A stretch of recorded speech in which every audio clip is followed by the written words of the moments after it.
Hi అండి. ఈరోజు బెల్లం అప్పాలు చేస్తున్నాం తీయటి. ఫస్ట్ బెల్లం వేసి వాటర్ పోసుకొని కొంచెం పానకం లెక్క చేసుకోవాలి. పానకం ఇలా కావాలి. నెక్స్ట్ బౌల్లో గోధుమ పిండి వేసుకొని పానకం వేసుకుంటూ కలపాలి. అందులో సాల్ట్ కూడా వేయాలి. కొంచెం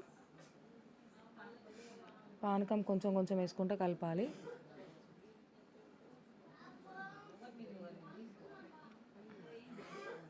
కొంచెం వేడితో ఉంటుంది కదా, గంటతో కలుపుతున్నాము.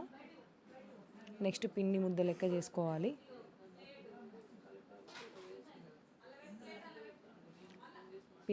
పిండి ముద్ద లెక్క చేసుకున్న తర్వాత కంచుట్లో మొత్తం నెయ్యి వేయాలి. ఇది ప్యూర్ నెయ్యి అండి, అది ఆయిల్ కాదు.